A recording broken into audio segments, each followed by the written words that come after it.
Hi everyone, we're back with another week of MotoUSA TV, and this time we've got everything from scooters to four-wheeled monsters keeping us busy. And it's a good thing because the racing front was pretty quiet over the long holiday weekend. So now that we're all back in the swing of things, we'll check in with the Motorcycle USA staff to see what kind of motorized fireworks they've been playing with.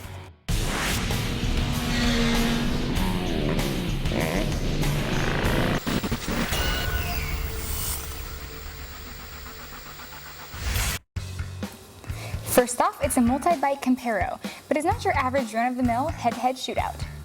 What's up, MJ? Steve here. We're at the shop.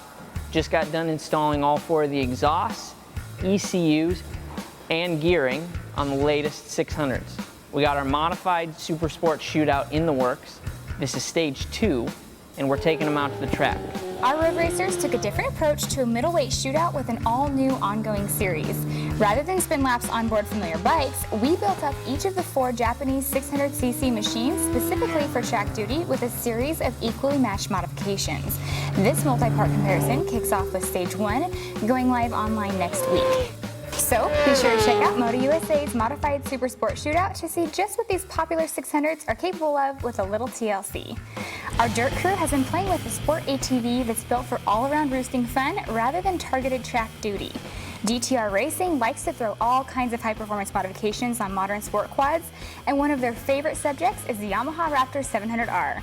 It just so happened that we had a special edition 700R floating around the MotoUSA garage, so we dropped it off for a stage 1 package that includes custom film mapping, plus intake and exhaust upgrades. There was also a set of Fox air shocks hanging around the DTR shop, so they bolted them on, pumped them up, and sent us on our way.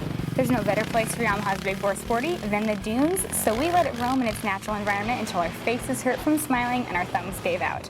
The only thing we regret is that the fun's over and we have to send it back to Yamaha. Check out the build article online now. The only thing better than having a great time enjoying the outdoors is sharing it with someone else.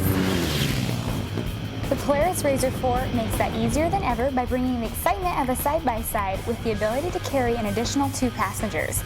Our testers were pretty doubtful about this 4-seater's value, but that all changed after they slapped on a flag and smashed the throttle for a ride to the Oregon dunes. They're finishing the first ride report now, so watch for that in the upcoming week, along with a video of the sandblasting fun. Now let's jump back into the two-wheeled realm, where a MotoUSA contributor scoots around on one of Honda's newest urban creations. Within 2 years, Honda has increased its scooter offerings to include 3 models, the SH150i, Elite, and now the PSCX. Debuting as a 2011 model, the PSCX is a 125cc liquid-cooled design that splits the difference between the 110cc Elite and the 150cc SH150i. We had an opportunity to sample the new ride on the commuter streets of Southern California, with Motorcycle USA's own correspondent sending us his report. Check out what he has to say with a scooter review online now. The 450 class of AMA Pro Motocross just doesn't have an answer for Rockstar Makita Suzuki's Ryan Dungey. The big bike rookie picked up his 5th consecutive win last weekend at Redbud and extended his championship lead with yet another perfect outing. It didn't come easy though, as the first moto saw Ben Townley lead until the first lap. Honda's Trey Canard used a second moto win to put his Geico Power Sports machine on top of the 250 podium in what was his first career overall victory. It was the first time that the WMX raced at Redbud, and Ashley Filick finally collected her first win of the season with a 1-1 victory at Redbud. The Red Bull Honda rider fought off current championship leader Jessica Patterson, who minimized the damage by finishing second in both motos. In road racing, the MotoGP boys are back in action with Jorge Lorenzo making his first premier title look easy with yet another victory, his 5th of the season. It's also the Mallorcans' 3rd consecutive victory from a pole position start, the first Yamaha rider to do so since Eddie Lawson in 1986.